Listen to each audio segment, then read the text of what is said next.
You found product market fit, but now the systems are cracking. The team needs you for everything. Growth feels like quicksand. The more you move, the deeper it pulls you in. This is the scaling paradox, where founders and operators come to get unstuck. I'm Blake Moseni, and I sit down with founders and operators that nearly burnt out and rebuilt their business to operate without them. If you're stuck in the middle, this is where we fix it. Something I do with anybody that I work with up front is create a current state and an ideal state. And the current state is just like where you notice that you're struggling, where you're frustrated. It can also be like strengths and weaknesses, but it's just a little bit of a self-assessment. So it might be like, as an example, I feel really lost and, like I'm making good money and I'm building, but I don't have a feeling of purpose. So step one is like really just a self-assessment of like, where do I feel strong? Where do I feel weak? If I were to kind of watch myself through the day, through my life, like what do I notice? And then on the ideal state, like, how do I want to feel? Like, if I imagine, like, what am I jealous of? Like, the people that I envy, what do I see in them? Like, if I were to have this vision for who I would want to become or what I would want my life to look like, what would that be? And so what that might be is something like, I feel really confident. I'm comfortable, making mistakes. I put myself out there. And so I think that will really surface the gap, because what we want to do is we want to bridge the gap. That would be my recommendation for everyone listening is, what is your current state and what is your ideal state? Hello and welcome to another episode of The Scaling Paradox. On this episode, we have Britt Lefkoe, who shatters the illusion of limitation, unleashing extraordinary results that redefine what her clients believe is possible. For almost 2 decades, Britt has helped her clients at Fortune 10 executives, visionary entrepreneurs, and world champion athletes not just to imagine greater outcomes, but to achieve them. Merging cutting-edge neuroscience with profound human insight, Britt delivers measurable breakthroughs that go far beyond mindset shifts, driving accelerated revenue growth, securing landmark deals, fueling IPOs, and unlocking peak performance. As a sought-after keynote speaker and thought leader, Britt scales this result-driven approach across organizations, unlocking potential inside of organizations across their teams and aligning their cultures for long-term success. The impact is unmistakable. Those who work with Britt don't just overcome limitations, they surpass their ambitious targets and set new standards of excellence, proving that with the right breakthrough, extraordinary results aren't just possible, they're inevitable. Britt, I am so excited to have you on today's episode. We're going to be chatting about all things founder stalls, hidden identities, and what it takes to navigate those inner workings. And I know you've had so much experience in this space across a multitude of different industries. I'd like to start off this conversation before we get into any of the nitty-gritty on your experience or backstory, and really let the listeners get to know you on more of a personal level. And so I come up with different questions every pod to warm people up. And so what's the most common book that you gift to people, and why do you gift that book? That is such a good question. For people who are interested in neuroscience and mindset, Bruce Lipton has a really good book called The Biology of Belief. And I just think it's so interesting. It's a little bit dated, but it's just such a good book. Like, I just remember reading it and being like, wow, like I loved the science. It's a little sciencey, but I love that. And for people who are interested, I've gifted that one. Great question. I appreciate that. How has that changed your life and your view of the world? I think it really helped me to tie the mind-body connection together a little bit more scientifically. Like, I understood, because I've studied neuroscience, like I understood so much of how the brain functioned, but I didn't really understand how that connected to the body. Sure. And I understand neuroplasticity like through a very specific lens, and it really broadened, like it opened the aperture for the conversation and the exploration for me around mindset. And I really love this analogy that he gives, like your body is a petri dish, and understanding how the neurochemicals that flood from your brain like impact the environment in your body and how the cells will actually like manifest or produce. So I just loved it. That's really interesting concept. And I feel like that book bleeds into so much of the topic we're going to be talking about today and what you embody in the work you do day in and day out in terms of how you think impacts the way you vibrate, impacts the results that you're going to realize. And I know that the listeners are going to benefit so much from understanding what are some of those core things that are stopping them. But before we start to really get into those questions, maybe you could give a little bit of a preamble. Obviously, the listeners have already heard that you work with Fortune 10 companies. You're helping people unlock their biggest talent. How'd you get into this role and how have you architected the position that you're operating in today? Yeah. So for me, I really believe that we can stay in our genius zone. Like I am incredibly boundaried in my business around doing what I love and what I know I'm uniquely brilliant at, and then kind of orienting my business around that. And so for a really long time, my business was all one-on-one. I worked mainly with entrepreneurs. All of my clients were one-on-one. You know, I got my 10,000 hours. I did it for almost 15 years before my business kind of transitioned. And what I found was as opportunities arose really organically, you know, I was asked to do a keynote at Facebook and I was like, oh, I actually really love this. Like, this is something I really enjoy and it allows me to expand my impact. And then, you know, I started working with Google doing workshops and I was like, wait, I actually really love the way that this is working too. And so that really kind of opened my eyes to what if I kind of move my business in this direction or in that direction. So it's kind of expanded. And, you know, my one-on-ones, like they're my heart. I will be like on my deathbed on a Zoom call with a client, like I'm going to do my one-on-ones forever. But my business has really opened to include a lot more of my corporate workshops or team building workshops, kind of all around mindset or keynotes. Because again, it's just like, it's a way to reach so many more people. And I think one of the things that's so powerful for me is there's a lot of people who have never been introduced to the concept of mindset, who just have this idea of like therapy as mindset and who don't really understand like high performance mindset. And so I get to walk into spaces where people like upfront are actually really not super interested in what I have to say. And then I get to watch the transformation. Like I get to watch as I speak their language and talk about things they've never considered. And then at the end, you know, have them come up to me and be like, I never thought about things that way. And like, this is what it unlocked for me, or these are the breakthroughs I had, or this is how it's going to change the way that I show up in my business. And so to me, being able to access people who like could have gone their whole lives or who could have gone years and years without these concepts, like that feels so rewarding to me. And I think that's been a huge motivator of like, how do I introduce these ideas to people who, might not have known them otherwise. I'm halfway into a book called The Big Leap. Have you heard that before? I've heard of it. Yeah. Similar to what you're alluding to in terms of understanding where some of your personal caps are and really asking some of those deeper questions. What led you to pursue this? So you decided to start working with entrepreneurs at some point in your career. Like, how did you land on entrepreneurs? And then how did you unravel or stumble upon this notion of mindset? Yeah, so the mindset thing goes way back. I grew up in a really unique family. My dad was like a self-help guru before self-help was a thing. Like he was one of the kind of really early self-help people. And so I grew up as this just bleeding heart empath who could not bear that people suffered. And I believed my dad was going to change the world, that he was going to like get rid of suffering on the planet and just like change everything. And it was like such a sweet and tender idea, but my dad really was incredibly brilliant. And so I grew up with the idea that like your beliefs could change. And at the time, like that actually wasn't really, and I mean, even now, I think there's a lot of people who still say like, this is just the way that I am, or, you know, like these are just kind of my patterns. This is how I do things. And so I, from a very young age, understood that there was this kind of concept of infinite possibility, that if your mindset can change and our blocks 99 times out of 100 are internal, not external, it's how we think about things, how we navigate failure, how we manage change, how we manage, you know, not living up to people's expectations, how we manage the right way versus the wrong way versus our way, that these types of concepts could actually unlock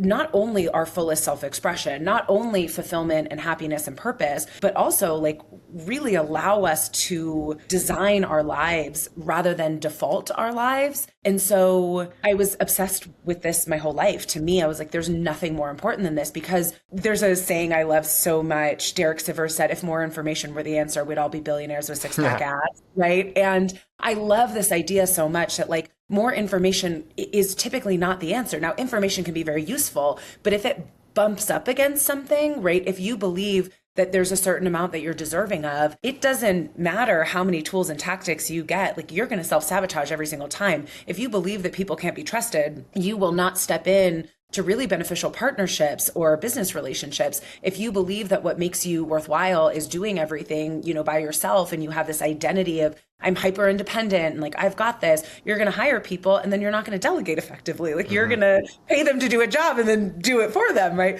So again, to me, it's just like, there was nothing more important and more interesting and more exciting. Now, I will also say I had a really complicated relationship with this work because my dad's process that he created didn't work on me. And so I had this like love hate. I was like, oh my God, like, I'm a liability for my family because like this process doesn't work on me. But at the same time, like, so much is possible. So to like, I think really answer the meat of your question, for me, what really changed was I was doing my dad's work and I was involved from a really young age, helping him lead workshops and talk about processes. And then after my dad died over a decade ago, it was the first time that I really questioned, like, how do I honor this legacy? And the thing that came up for me, which I'm so grateful for, was that my dad never would have wanted me to do his work. My dad would have wanted me to find my own voice, right? To build my own body of work, have my own IP.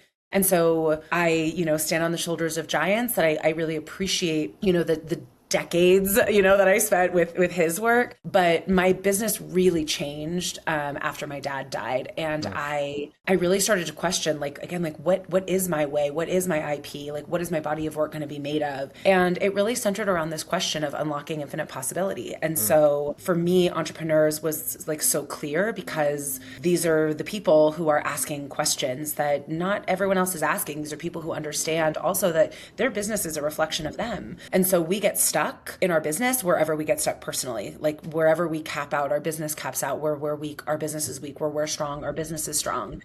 And so I love working with entrepreneurs, one, because I am one, I believe in them. I think we change the world. I think entrepreneurs are amazing.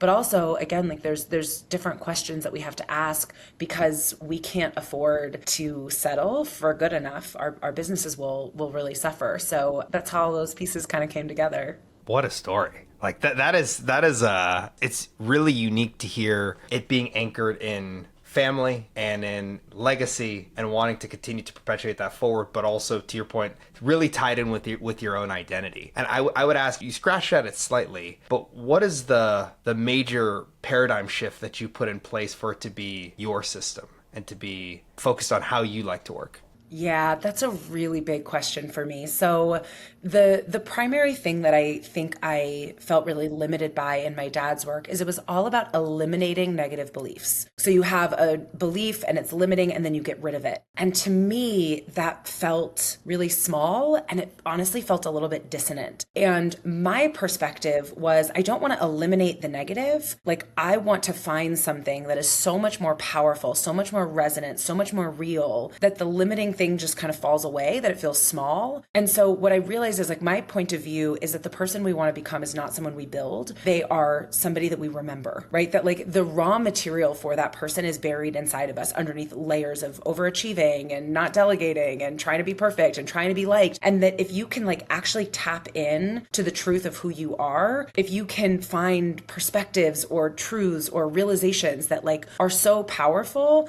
like, the truth is so resonant that not truth falls away. And so to me, like, I don't just want to eliminate the negative. Like, I want to find the biggest, best, realest, most epic truth and to live from that place. And I didn't realize that that was my superpower. Like, I thought my superpower was eliminating beliefs, but it isn't. And I started to actually notice the shift before I was comfortable with it. And it actually made me feel really guilty that, like, I'm not doing it my dad's way, like when he was still alive, but, like, I would work with clients, and in the client sessions, I would always, like, lead them through these things and they'd be like, that's who I am. That's right. Like, yes. And then as I would kind of check in with them, they'd be like, no, but, like, I'm that person. Like, I couldn't take it away from them. No one could take it away from them because they owned it. It wasn't just like, oh, I realized that's not true, or like, they were like, no, I actually, like, I really feel who I am. And then they got to live on purpose from that place. And I didn't realize that that would become such a big part of what I do, is, like, helping people find a resonant truth about who they are that is so powerful that it becomes unwavering. And then I think the second thing, which really started to, this one took a while, like, took a couple years, but that really made a profound difference, is, like, I don't just want to mitigate suffering. Yes, I want that. Like, I don't want people to suffer needlessly, but it wasn't enough for me to just eliminate the negative. Like, again, all of my IP around cultivating an infinite possibility mindset, all of that was mine. Like, my dad never talked about that. And for me, my obsession is like, I want to go to infinity. Like, I want to explore, like, truly unlocking potential. And that isn't just for high performers, though that is where a lot of my work lives. Like, it really is, if you explore things within this context of infinite possibility, like, what becomes, like, what do we put on the table? And so that became really fun and exciting. And it made me want to move through the hard stuff. Like, okay, like, let's work on the hard stuff so that we can go play, right? Like, let's get through the limitations so that we can do this advanced work together. And that was something that really came alive, like when I just kind of let myself explore and see what I ended up building. So carrying that forward and using the framework that you have, I'm thinking from the listener's perspective. What's the first step in being able to say, I can recognize that I have limiting beliefs? Like, what are the questions that a listener can ask themselves to help them identify, okay, hey, these are where some of the gaps are, so then we can carry forward with some of the more infinite possibility questions and how they can unlock that. Yeah, it's a great question. So something I do with anybody that I work with up front is, it's really quick, but I have them create a current state and an ideal state. And the current state is just like where you notice that you're struggling, where you're frustrated. It can also be like strengths and weaknesses, but it's just a little bit of a self-assessment. So it might be like, as an example, I'm really passionate, but I notice that I procrastinate a lot. Or like, if I care about something, right, I'll kind of find myself, doing the laundry instead of, working on this thing. Or it might be, I feel really lost and, like I'm making good money and I'm building, but I don't have a feeling of purpose, right? You might say, I have a fear of failure. And so I only do things I'm really good at and I don't want to fail publicly. And I notice I hold myself back. So step one is like really just a self-assessment of like, where do I feel strong? Where do I feel weak? If I were to kind of watch myself through the day, through my life, like, what do I notice? And then on the ideal state, like, how do I want to feel? Like, if I imagine, like, what am I jealous of? Like, the people that I envy, what do I see in them? Like, if I were to have this vision for who I would want to become or what I would want my life to look like, what would that be? And so what that might be is something like, I feel really confident. I'm comfortable, making mistakes. I put myself out there. It might be my relationship with money changes. Like, I feel really comfortable knowing that I no longer have a scarcity mindset. Like, I have an abundance mindset, or I, don't think about budgeting and saving. I'm like, I'll just make more. Right. So whatever those types of things are. And so I think that will really surface the gap, because what we want to do is we want to bridge the gap. And so we have to know what we're bridging in order to start building. And so that would be my recommendation for everyone listening is, what is your current state and what is your ideal state? I also like the call out of the envy thing, right? Like, I don't think there's any human out there that doesn't have some degree of envy. It's just for one reason or another. It's just part of our biology. And I would say that you're seeing what you want to see in other people that you wish you saw in yourself. And so it really just ties in very nicely with the ideal state. So that's definitely something that I would say would be super beneficial. And so once someone understands what those things are, how do they understand how they're impacting them in their lives and where the most leverage is to focus on some of those opportunities? That's a really good question. One of the questions that come up for me when you ask that is like, what would become possible if this were different? So it's really just a thought experiment, right? Like, let's say that I don't put myself out there to be visible because I don't want to look stupid, right? I think this is a really common one. People don't want to look stupid. And so I might just start by asking the question, if I wasn't afraid of looking stupid, what would I do? Just write a list. Like, what are the things I would do if I wasn't afraid of looking stupid? And what that will help you to see is how much this is really holding you back and what the payoff is for seeking to work through it, right? Like, we need to have a why. And so to answer your question, like, I think the way to really surface, like, the why would I work on this, or like, what is the cost of this, is to really consider what would become possible if this were different, right? Like, if I didn't have blocks around money and I thought in millions instead of thousands, or I thought in 100 millions instead of millions, like, how would I do things differently? Who would I ask for help? Where would I begin? What are the types of projects I would say yes to? And so by really just being in conversation, like in question with these things, I think you'll start to surface like, oh, these are the ways that this is limiting me. And you can really actually see the opportunity cost, right, of staying stuck in these patterns. Do you think that people have the innate like, are some people just predisposed to be able to work within the framework that you're alluding to? And like, even like, let's take entrepreneurs and high performers, like, because they have a nature to question and to challenge the status quo, to continue to push. Is there already a predisposition towards the framework, or do you think anybody has the capability to lean in, and why or why not? Yeah, it's a great question. I think everyone has the capacity to ask the questions, right? Like, I think anybody can deepen their ability to self-assess, right? Like, self-awareness, I think, is a really underutilized quality. Like, it is so different. When you have self-awareness, you are one, a way better manager, and you're way easier to be managed. You actually can take feedback, you can understand. Like, that is, it's like critical thinking, right? Self-awareness is absolutely key. And so I think deepening your self-awareness, like self-awareness is for a lot of us innate, but it's something I think you can cultivate. So I think you really can cultivate self-awareness by asking these types of questions. Now, the caveat I will say, and this one I don't love to say, but it's just what I have found, like, just because you have the self-awareness, that doesn't mean you know what to do with it, right? So it can be really frustrating sometimes, like in this process, you start to see, okay, I understand. I think it's a lot of people's frustration with therapy, right? It's like, okay, I now see it. You've showed me all my stuff. Now what, right? I mean, that's why I have a job. Is like to help people. Like, yeah, right? Like that's why companies bring me in. That's why individuals bring me in, is like, they're like, okay, I get that there's a current and ideal state. I don't know what to do with it. But I do think that there's a huge amount of value in even just bringing things into your awareness. And I don't think there's anyone who can't do it, right? And I think that it might not come naturally, but also in a lot of ways, like natural is what we've practiced, right? Like natural doesn't necessarily exist, right? I think natural often is the thing that we've practiced the most. And so I think being willing to go into this with the idea that it doesn't need to be natural. You practice it enough, it will become natural. And so it might be a little bit unfamiliar. Good. I'm learning something new, and I see the benefit, and this is a journey I want to go on, and I don't need to like become the best mindset person in the world. I'm just trying to have my self-awareness, right? Because again, the more self-aware we are, the more we can actually leverage that self-awareness to be more effective. Absolutely.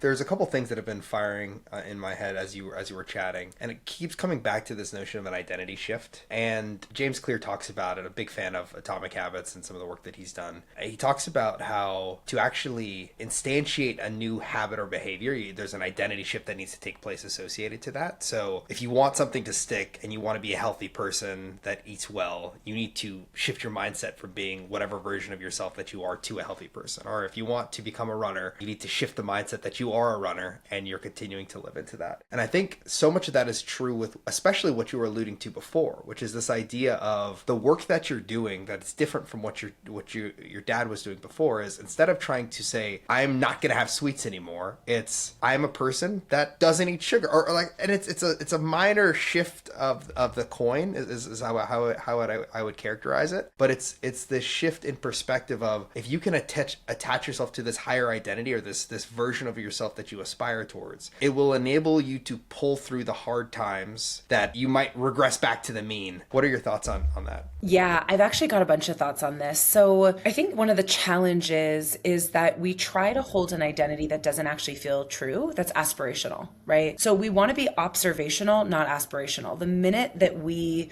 create aspirational identities, we can feel the dissonance, and that's when we revert. When you're able to tap into an identity that is actually grounded in what feels true, it isn't about finding the one that's the best. It's about finding the one that's the truest. And once you find the one that is the truest, you actually don't revert. And I think that's really powerful. I actually do like quite a bit of identity work, especially it's so powerful in big groups. And I have a slide that I pull out that always is so funny to me when I do workshops. And it's in a section on identity, and it just says overcomes obstacles. And I'm like, okay, like who, because, you know, again, high achievers in the room, and everyone's like, this is me, this is me, this is me. And I'm like, cool. So if you are somebody who identifies as like, I am someone who overcomes obstacles, what do you require? And everyone looks around and they go, obstacles. And I go, yeah, right. And the next one. And so what people don't realize is that when we self-identify, even if we think it's a good thing, hard worker, what do you require? Hard work, right? If I'm someone who's the best, what can I not be? The worst, right? I can't be in the middle. So if I'm a winner, what can I not do? I can't lose. I can't quit. How limiting is that? So even identities that we think really serve us can become really one-dimensional and limiting, right? Like in so many ways, like the worst case scenario is being a winner. Because in order to grow, you have to be able to lose. And you also have to know when it's appropriate to lose. So when you're a winner, you never quit. But sometimes in business and in life, you have to know when to quit, when to cut your losses, when to shift and pivot. So these identities that we hold strong to of like, again, like I'm someone who, I'm the underdog. Well, if you're the underdog, what do you require? Always being on the bottom, right? So the work I do around identity really helps to surface first, where are our blind spots where we hold identities that we actually like really attached to that don't give us space. Because what I don't want are one-dimensional identities, right? Like I appreciate this idea of like my identity is that I'm healthy, right? And I think that there's a lot of power there. And at the same time, for me, what I'm really curious about is like unpacking the layers of like what is aligned? What's aligned with your values? Right? It isn't that I'm a healthy or unhealthy person. It's that I have really solid values around like doing great work. And I understand that in order to do great work, like I have to feel good. And so I make healthy choices because it's aligned with my values of impact, or it's aligned with my values of creativity or curiosity or adventure, that I love to adventure. And so I make these choices because it's aligned with my values. And so identity and values for me, like really hold hands. And I think, again, like what I often see people do, to me, this is like also my issue with affirmations, is like you keep saying something out loud that doesn't feel true over and over and over again. It doesn't make it feel true. It just makes you feel like crap, right? Like so often it just makes you feel like you're falling short. And so for me, I hold a lot of curiosity around if you can hold identities with your values, then your decision-making compass is not what's a good idea or a bad idea, what's right or wrong, what's the best decision or the worst decision. Instead, it's what's aligned with my values. So if I'm going and there's a brownie on the table, what I might say is like, I'm really clear about my values of, self-containment, or that I am someone who, like really believes in longevity. And I believe that not only do I want to be around for a long time, but I want to be around for a long time and feel really good, or again, impact or whatever it is. And so is eating a brownie aligned or misaligned with my values? And so I think that identity, when it's tied into values, becomes this unbelievably powerful leverage point, because then we just understand like someone like me, what are the types of things that they do. And that doesn't mean, and it takes away the rigidity, right? Because here's my issue with discipline. What I find ends up happening is if it's like, I'm somebody who like, I don't eat sugar, and that's great. Like, I don't think people need to eat sugar. I think sugar is highly addictive and giving it up is a great idea. But it's so good. But yeah, keep going. It is so good, right? But I think what often happens is this turns into this really high discipline, like I'm going to do this and I'm going to get up at 4 a.m. and I'm going to do this and I'm going to do that. But here's the problem. Like, first of all, discipline lives in your prefrontal cortex, and your prefrontal cortex is the part of your brain, it's your executive function. This is the part of your brain that wants to meal prep, that wants to go to the gym. It's also the part of your brain that like knows better. This is a really, really smart part of your brain. And if you look at functional MRI data, it is not the part of your brain that drives decisions. It's your amygdala. It's your emotional brain. So if we rely on discipline and willpower, what happens is, first of all, it's 5% of our brain power, which is a pretty big deal. So eventually... Can I ask one clarifying question? Yeah. When you say amygdala, like I've actually spoken about this on another podcast with somebody, but when I think of amygdala, I'm also thinking of like the limbic system. Is that Yes. a 1-for-1? Okay, just wanted to confirm. Absolutely, Okay, right. good. So you think about that as kind of like wrapped around the safety center of our brain. It's our emotional brain. It lives in kind of emotional black and white. It's also where all of our limiting beliefs live, but it's also the decision-making center of our brain, right? So that's pretty wild that we make decisions from this really emotional place. If anybody's in sales, what you learn is, right, we make emotional decisions and then we justify them using logic. And that is consistent with all the functional MRI data. When you see decision making, the emotional brain lights up, and then once the decision is made, you see activity in the prefrontal cortex, which is you logically kind of rationalizing why you've made that decision. So what I think is challenging is if you are emotionally triggered, right? Like if emotions are high, the blood from your prefrontal cortex actually rushes into your amygdala. And if it's stressful enough, your prefrontal cortex will go offline. So that's where discipline and willpower live. And so when I hear people, kind of criticize themselves or berate themselves for like, I'm just not disciplined enough, it isn't that you're not disciplined enough. It's that the part of your brain where discipline and willpower live actually go offline, right? And so if we rely on discipline and willpower are alone, we're relying on like a pretty like flimsy foundation. So for me, that's why like I really look at values alignment, because when we look at values alignment, we're able to understand things through a lens that isn't so high stakes, right? That like I fell off the wagon, I screwed it up, right? Or like I'm doing it and I'm not right. It's just like, oh no, that's just not aligned with me. It's just not aligned with my values. It's not aligned with, who I believe myself to be. It becomes about integrity, and identity really is such a big piece of this, because again, if your identity is tied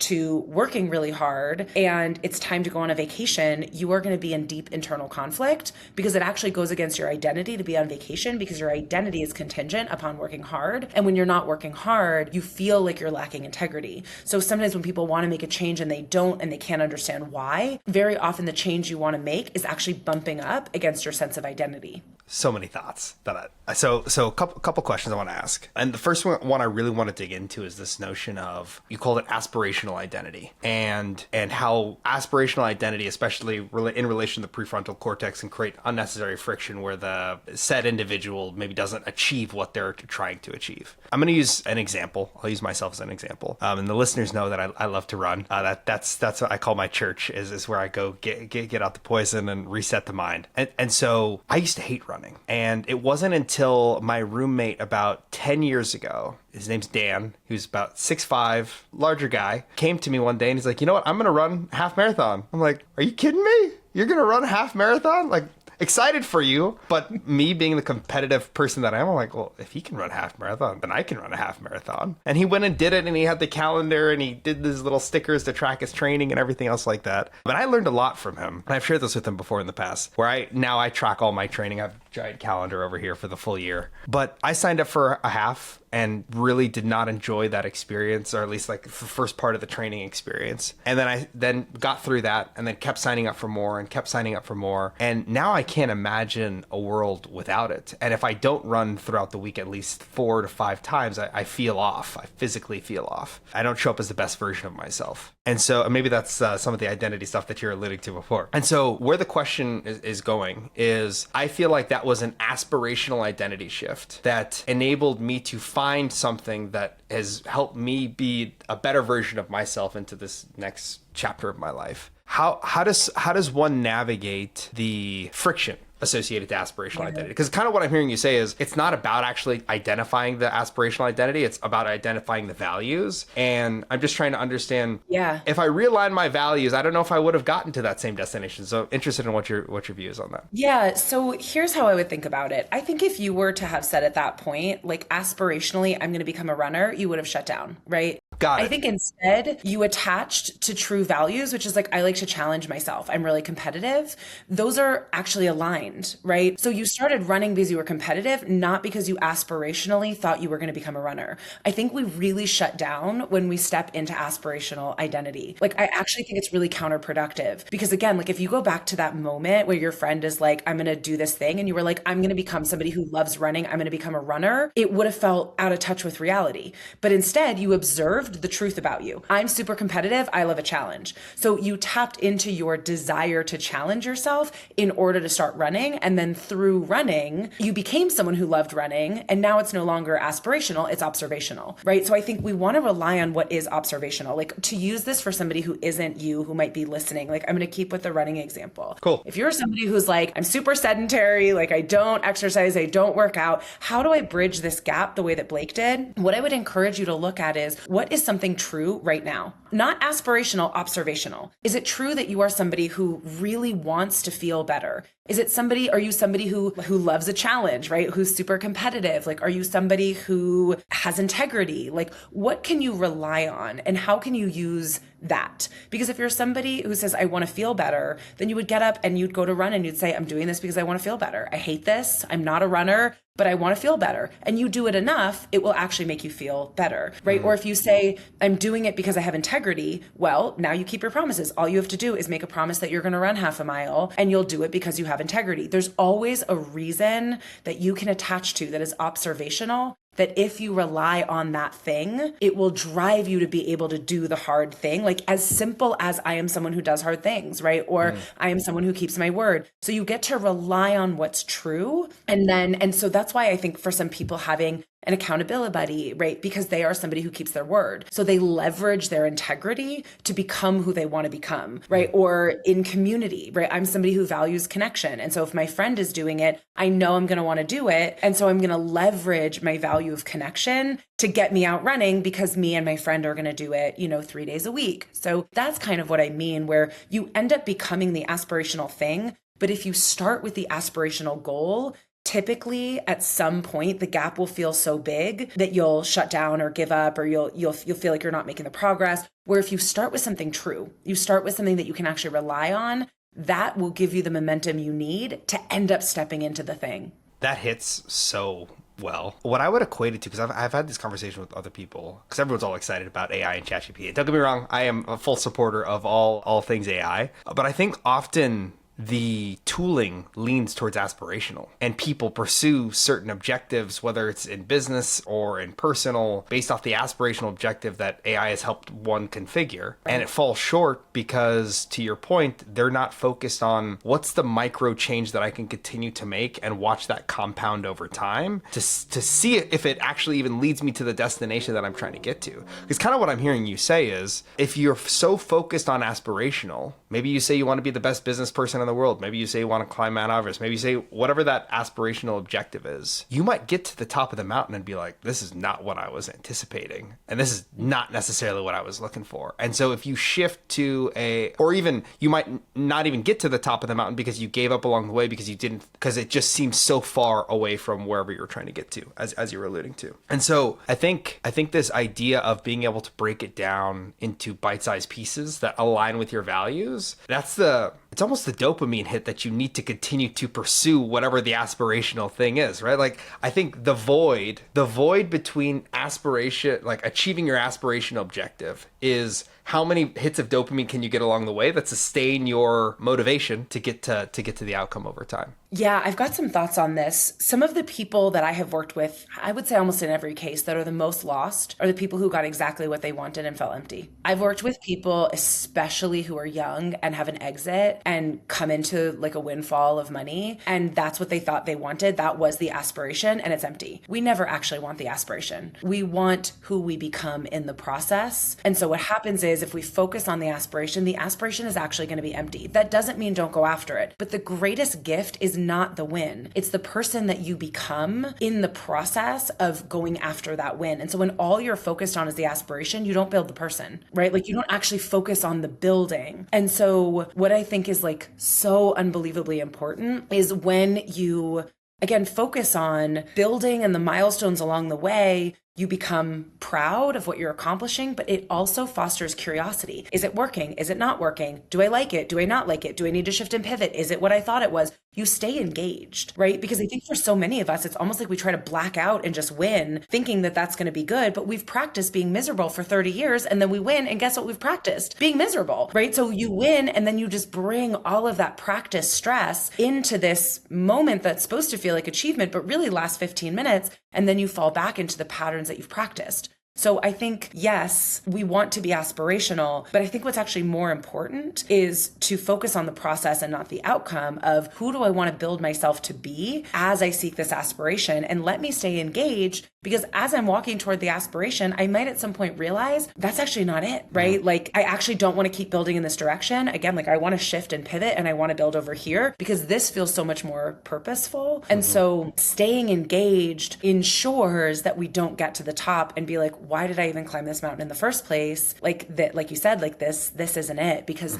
that's a really, really hard place. And I think what's even harder is for people who win really big and are miserable, everyone else looks at them like they should be happy. And then they just feel even worse because they don't even have anyone to share it with. People like, oh, I feel so bad for you.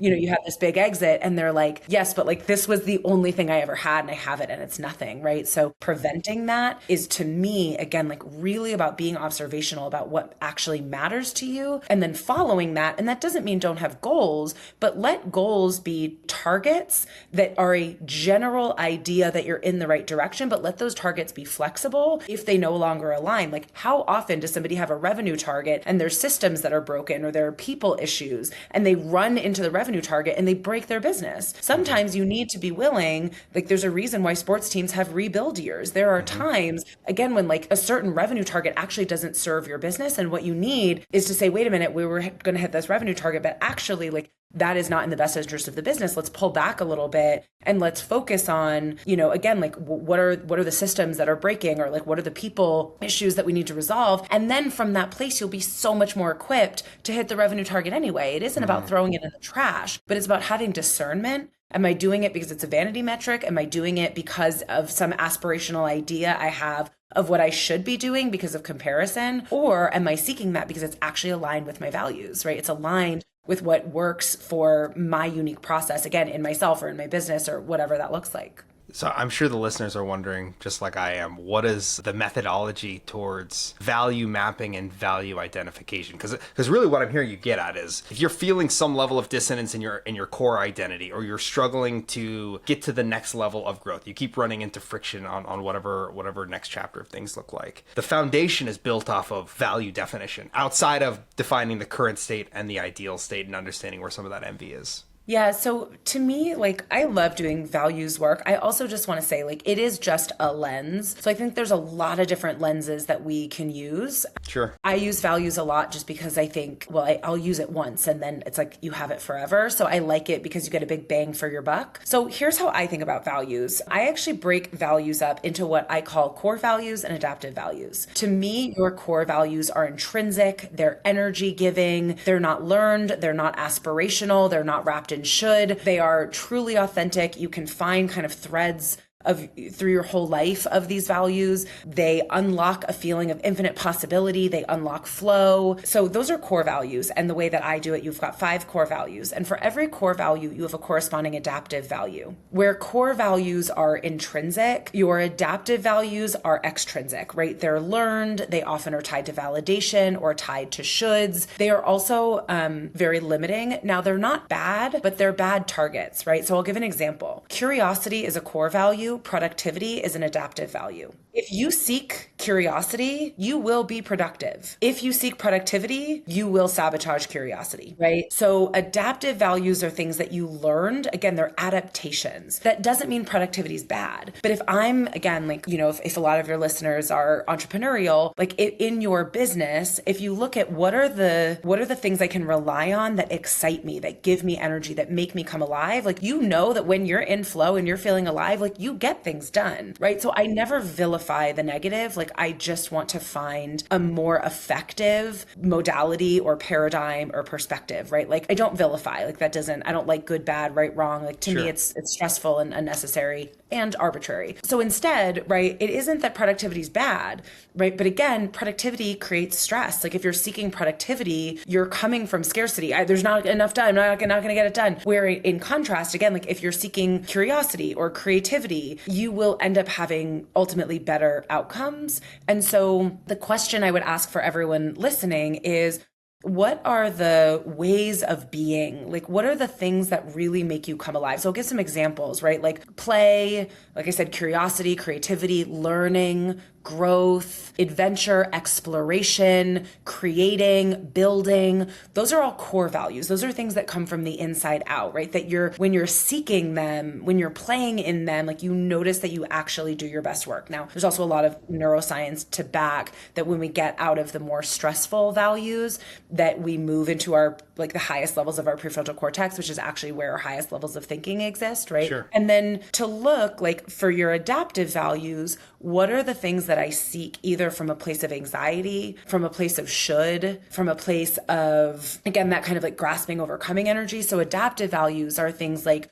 winning, being the best, productivity, being well liked, doing it perfectly, getting it right, being validated. Those are all adaptive values. So what I do, and again, like what I would encourage everyone listening to do is, like, if you want, like, just take a minute, even press pause if you're sitting down, if you're not driving, maybe not if you're driving, but do a little bit of thinking of what are some of the energies that I notice, like, okay, if I bring play into it, it's really fun for me. Or if I come from a place of impact, like impact impact is one of my core values. So for me, I know that when I'm making a business decision, like, do not put the finances first. Like, you're going to lose me. Like, I trust in my ability to make money, but I start with impact. If it's not a high impact initiative, like, I know it's not going to go anywhere. Like, I'll lose steam. So I start with impact. And then from the place of, okay, this is a really high impact initiative, now I'll ask, right? Like, now, like, what is the best way to do this given whatever the financial goals are? So when I say yes or no to something, my first question, is it aligned or misaligned, right? Sure. So I have an opportunity to be on this podcast, or you have an opportunity to do a workshop. And my first question, is it aligned or misaligned? So does it feel like impact, right? I have another core value around insight. Like, for me, being in that, if you can't tell, right? Like, I love insight. I love ideation. Like, I love thinking about things in new ways. And so does it feel like insight? Yes or no? So now I have a really easy decision-making compass for my yes and no. And my no is typically going to be aligned with adaptive values, right? It's going to be things like security or, right, again, like validation or how something looks. So I think just it's personal for everyone. You can't get it right or wrong. I mean, like, when I do it with people, obviously it's like I want to do it at a certain level. But as you just start playing around with it, what do you think maybe some of those core and adaptive values are for you? And they're just things to look out for, right? So you can say, like, okay, where is the stress coming from? Oh, I was seeking perfection instead of play. And when I come from a place of play, I actually do really amazing work. And it might not be perfect, but it might be a 99, right? But where when I come from a place of perfection, I freeze, I procrastinate, it doesn't get done. And I end up not even getting anything out. I don't even get a 95 out because nothing gets done. So that's kind of how I think about values. Again, also just a caveat that values is just one lens, and I've got a million that I use, but I think values is a really useful lens. So based off everything that you shared, there's a couple different buckets that you touched on. You touched on some of the adaptive versus the core. And as you were naming some of them off, I'm sitting here thinking to myself, I feel like a lot of my values are very much adaptive. And so what I want to be pushed on, and maybe this will help the listeners as well too, is what's the mechanism of really defining what those core values are? Because I think I have a certain degree of perfectionism, a certain degree of control. And as we're talking about them, I'm realizing that comes from the adaptive nature of things. Yeah. And to your point, like I really liked your calls, even on some of the productivity stuff. It's so much more of a scarcity mindset than a mindset of abundance. And so like I'll keep gaming this out a little bit for the listeners. If I think to where flow happens for me, it is in learning. It is in these type of conversations. It is in these type of just engagements with thought leaders in different spaces to be able to really expand my own knowledge base. Like I think curiosity is a good way to characterize it. But I am an engineer by training, so it's like I'm always looking for a formula. So what's a formulaic way of trying to come up with those core values? Because I think it's a lot easier for people to call out the adaptive, at least it is for me. So just interested in what your perspective is. Yeah. So I've got a couple different ideas, but you actually said one of them. If you think about peak experiences in your life, or if you think about flow experiences, right? Like, what are you doing? And if you break it down, right, you said like these types of conversations, and you actually used all the language, and I didn't even prompt you, right? You use words like learning, you use words like curiosity, right? So you can just ask yourself, like, in peak experiences of my life, if I look at like my most important memories to me, my most meaningful moments, like what was I doing and what was the feeling? And so one example is the podcast. And so you're surfacing things like learning, curiosity, exploration, right? Growth. If you say, well, it's, I was with my friends and we were all on the beach together and it was, my friend's birthday party. And I would look and say, okay, so what was it about that? Like, what made that so special? And it's like, well, I was with my people. So what's the feeling? It sounds like it might be connection, right? It might be connection. It might be love, right? It might be community. What were the types of conversations you were having? For some people, it might be something around depth, right? I was having really deep conversations. For other people, it might be, oh, we were laughing. So it might be play, laughter, right? So you can look to flow, what gets you in flow. Sure. You can look to peak experiences, like in those really meaningful moments of your life. Another thing that I think is really fun to imagine, if you imagine being a kid and instead of going to the school that you went to, which I imagine for everyone listening was boring because school was a nightmare for most of us, right? Sure. Like if you went to the Auntie Britt school for young minds and there was no grades and there was no kind of like curriculum, and the idea was if you follow your interests, you'll learn everything you need to learn, right? That like through following your interests, Like your interest will go deep enough, like your natural curiosity, which I actually really believe that like if you follow kids' curiosity, it is amazing like how much they will learn. But so much of school is like stunting that curiosity. And it's like, no, go over here, even though you're bored. And so you had access to everything. There were books, there was a bicycle where you could go ride outside, like there were classes, there were games. Where do you go? Like if as a kid there was nowhere that you had to go, where would you go? And when I ask this question to people, they always have an answer. It's like, oh, I would have like been jumping rope, right? And like, or oh, I like would have wanted to read, or like I would have done whatever. And when you follow that again, like what is it about? Like why the jump rope? And again, you'll get like it was competitive. Oh, okay, that's interesting, right? It's like, or like it was like I love challenging myself. I could always keep getting better. Interesting. So you love challenging yourself. You love growth. Right? Or again, it's like, I would have gone to the books. What is that? Well, I love learning, or I would have drawn. Okay, what is it about that? Well, it feels like art, or it felt like it was beautiful, or it felt self-expressive. So you can also find core values like through just asking as a kid, if you had the freedom to do what you want and go where you want, where would you have gone? So you can look in your adult life through flow and peak experiences, and you can also just look as a kid because there's a lot of information there as well. I love the resonance and the pulling back to some of the early days. So we ran through and we spent some time talking about core values and how you get to them. And I really appreciate this idea of really digging into flow state as well as some early childhood experiences, because there are nuggets that anybody can unpack along the way. And then we've also spent some time talking about where you can find where the opportunities exist by understanding really where your current state, your ideal state, and some of the core dissonance between those two locations. How do we wrap this all together and take the next step forward? So if someone's running their business today or running at any point in their life today and they're like, I keep hitting a wall, after they've done these two exercises, what's the next step on the journey to mobilize it and put those activities into action? Yeah, I mean, this one is a little bit of a harder question for me to answer because I think there's a lot that we can do on our own and you can't see the label from the inside of the jar, right? It's like, it's really hard to see your own blind spots. And so here's how I'll answer the question. First and foremost, my question to everyone listening is like, how committed are you to this? Like, how interesting is it to you? Like, if you've made it this far in the podcast, hopefully you think it's really interesting you're excited I'm about interested.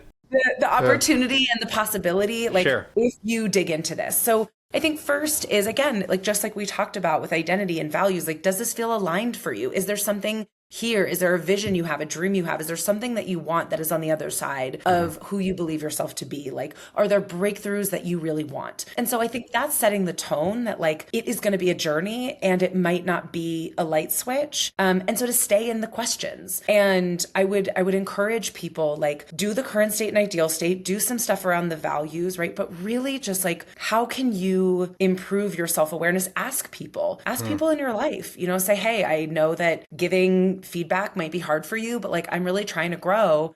How do you see me? Like, what do you see as my strengths and weaknesses? Or where do you think that I could grow? Or think about something that you really want. And if you notice, do I feel resistance? Then ask, like, what is the resistance? You know, so being in question, I think is the best thing you can do. Like, I think for some people, they like to write, right? And so they'll do some writing exercises or some journaling. I think for some people, they'll sit in meditation, or for some people are more relational. They'll ask their friends. So I think just like really beginning the journey, like that's what I would encourage you to do. Where I don't have great advice, and again, like why I have a job is like, I don't know how to help people totally do this on their own. Sure. I think you can start the process, but you know, for those of you who are really committed to this, like maybe hire a coach, you know, it doesn't need to be my worldview. Just, you know, hire someone. I think whatever works for you, like whatever you can kind of pull off, whatever feels interesting. But I would just encourage people like stay on the journey. And if I could give people kind of one tip, question every single thing that you call a fact, right? Truth is the most malleable thing we have. It's all perspective, right? The 300th story of a building is really high until you get in a plane, right? Like everything is perspective. And when I start working with people, one of the things I do is I talk about their relationship to change up front, because I think it's really important.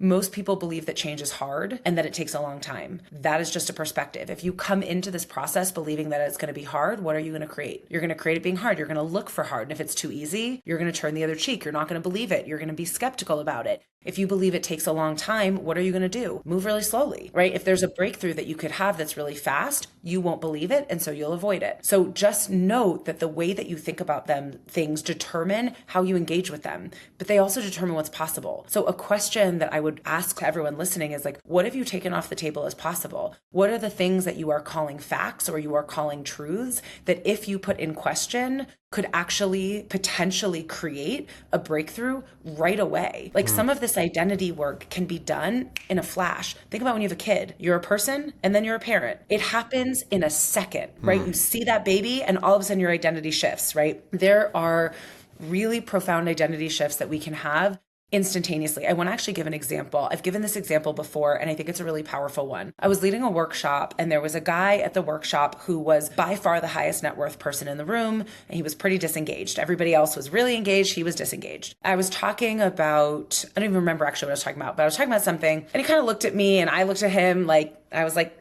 you want to ask a question? And he was like, you know what? Like, I get what you're saying, like, but I don't know. He goes, I'm in real estate. I'm on the build side, and there's probably $150 million of opportunity on the design side. He goes, but I don't know what I'm doing, so I'm probably not going to do it. What do you have to say? And I was like, oh, it's really interesting, right? Like when you started on the building side, like, did you know what you were doing? And he was like, no. And I was like, well, what was your process for figuring it out? What did you do first? And he's like, well, I talked to people who knew that they were doing and who knew what they were doing. I was like, great. Then what did you do? And he's like, oh, well, then and he goes through and tells me every step of this process. I say, great. So if you were to copy paste that process, if this is your process from going between not knowing to knowing and copy and paste that onto the design side, where would you begin? And he walks me through the exact same process. I said, how does that feel? He says, well, it's obvious. Of course I'm going to do the design side. Why would I ever not do that? And he had no idea that in 3 minutes, he just put $150 million on the table. It was so obvious to him that he didn't even see the shift. He left the workshop being like, well, yeah, I always knew that. Of course I was going to do that. But like 5 minutes earlier, he had said, and I don't think I'm going to do it. So shifts and changes in our perspective can lead to a completely different trajectory. And it can happen like that. And we think that it needs to be this big, arduous process of 10 years or 20 years. And that's just not true. When I work with clients, I watch them have life-changing breakthroughs in a split second because what we think is true is limiting us. It is just true that I don't know what I'm doing. And it is just true that it's not a good opportunity, or it's just true that blank. And when we question this truth, what if the opposite was true, right? Like, what if we knew that something else was true? What if we knew with certainty? Where would we begin? How would we think about things differently? Who would we ask for help? What would we put back on the table? What are the projects that we would say yes to? So if your listeners, if you guys take anything from this, what I want you to take is question your idea of what's true, right? Question it again and again and again. And the more that you question things, again, the more you're in conversation with your own neuroplasticity. And so when you have your current state and your ideal state, right? Getting really curious around, okay, well, I'm noticing I'm hesitating. Okay, well, again, what would become possible if I didn't hesitate? Or if that hesitation comes from, I don't want to look stupid, what would you do differently if you got excited about looking stupid, right? Or if you knew that like stupid was the new cool, like where would you begin? And again, all of these are just fun thought experiments, but these types of thought experiments can lead to actually really profound change. So we talked a little bit about limbic system and the amygdala, and what I've experienced in my own life with these type of shifts, because I've identified different gaps and worked towards some of the identity shift that we're talking about, is there are certain triggers that trigger the amygdala that want to pull me back to what feels known and comfortable. And so how would you recommend someone navigating through those type of ebbs and flows on the journey towards the next identity? Because there are going to be triggers. There are going to be things that the prefrontal cortex can't fully rationalize through. Yeah. And so just interested in what your perspective is on that. Yeah, I've got two thoughts. The first one is that your brain doesn't distinguish between unsafe and uncomfortable. So the reason that you get hijacked in your amygdala is because your amygdala is responsible for survival. And so your brain doesn't say, this is really uncomfortable. Your brain says this isn't safe. And so it's actually totally appropriate to go into fight or flight if your survival is at stake. The problem is you're sitting at your desk and there's no tiger in your office, right? So one of the most powerful things that you can do is you can actually train your amygdala to be able to distinguish between unsafe and uncomfortable by categorically redefining them. So if you notice that discomfort come up, You can actually tell your brain, oh, you're getting nervous because you think I'm unsafe. Oh, no, I'm not unsafe. I'm actually just uncomfortable. And then you can ask, have I been uncomfortable before? Yeah, a million times. Great. Well, I'm somebody, again, coming back to identity, I am somebody who seeks discomfort, right? So you start to change your identity. I'm someone who seeks discomfort, so that when the discomfort comes, instead of your brain going, oh no, run, which is what your brain is actually screaming at you, instead it says, oh, I see, I'm someone who seeks discomfort. Oh, this is normal. That doesn't make it pleasant. And this is a really important thing to note. The goal is not to make it pleasant. The goal is to not trigger your amygdala by making yourself believe you're unsafe. So you go, oh, this is really uncomfortable. It's not super pleasant. I don't love the feeling, but at least my brain knows that I don't need to go into fight or flight because there's no threat to my survival. I'm just uncomfortable. So I would encourage people to do this all the time because it's really, really important for retraining your brain. And then the second thing I would say is, and this is a bit repetitive, but I think it's really important, that when you're making choices that are aligned with your values, you actually really mitigate stress because there's no anxiety about getting it wrong or falling short of expectations or not being perfect. There's so much at stake when you make choices because you think it's going to work. What if it doesn't work? Or because I want to be the best? What if I'm not the best? Or because I want to hit 1 million views? And what if I don't hit 1 million views? But if I make a choice because it's aligned with my values, I'm now lowering the stakes and I'm not actually triggering the anxiety. So I think both of them are really important. One, when you make values aligned choices, and it doesn't even need to be like, you don't even need to fully understand your values, right? It's just like this feels meaningful. This feels important, right? So when you choose something based off of alignment, you're stepping out of the fall, right? Again, of the anxiety of like, what if it doesn't work out the way that I thought it would? And then second, when it is uncomfortable, which it might be, just remind yourself, I'm someone who seeks discomfort. This is exactly how it's supposed to feel. I'm just really uncomfortable. There is no threat to my survival. And so when you do that, you actually neurologically re-engage your prefrontal cortex and you prevent yourself from getting hijacked. I really appreciate that frame. And I think to your point, it all comes back to all of this comes back to self-awareness to a certain degree. And there's different ways to register that, whether to your point, it's external outputs from a coach or inputs from a coach or from a trusted colleague, family member, friend, but also being able to step out of the fight or flight emotions and seeing and rationalize the current environment that you're operating in. And I really like that notion of aligning it with their core values around that identity shift, as well as the acceptance of how did you characterize it? You said around friction, being a person that seeks friction, seeks discomfort is the key word that you said. Yeah. Britt, I know so many of the listeners are going to get a lot of value from everything that you shared today. I know there are different people hitting up against certain identities that are limiting their own trajectory. And all things that we chatted about were super beneficial, not only for them, but for me. So I appreciate you taking the time to connect. Before we break for today, it would be great for the listeners to hear where they can find you and hear more about all the great things that you're doing. Yeah, absolutely. It was my pleasure. I loved being here. So my Instagram is at Britt Lefkoe. I'm sure it'll be in the show notes, BritTlefkoe.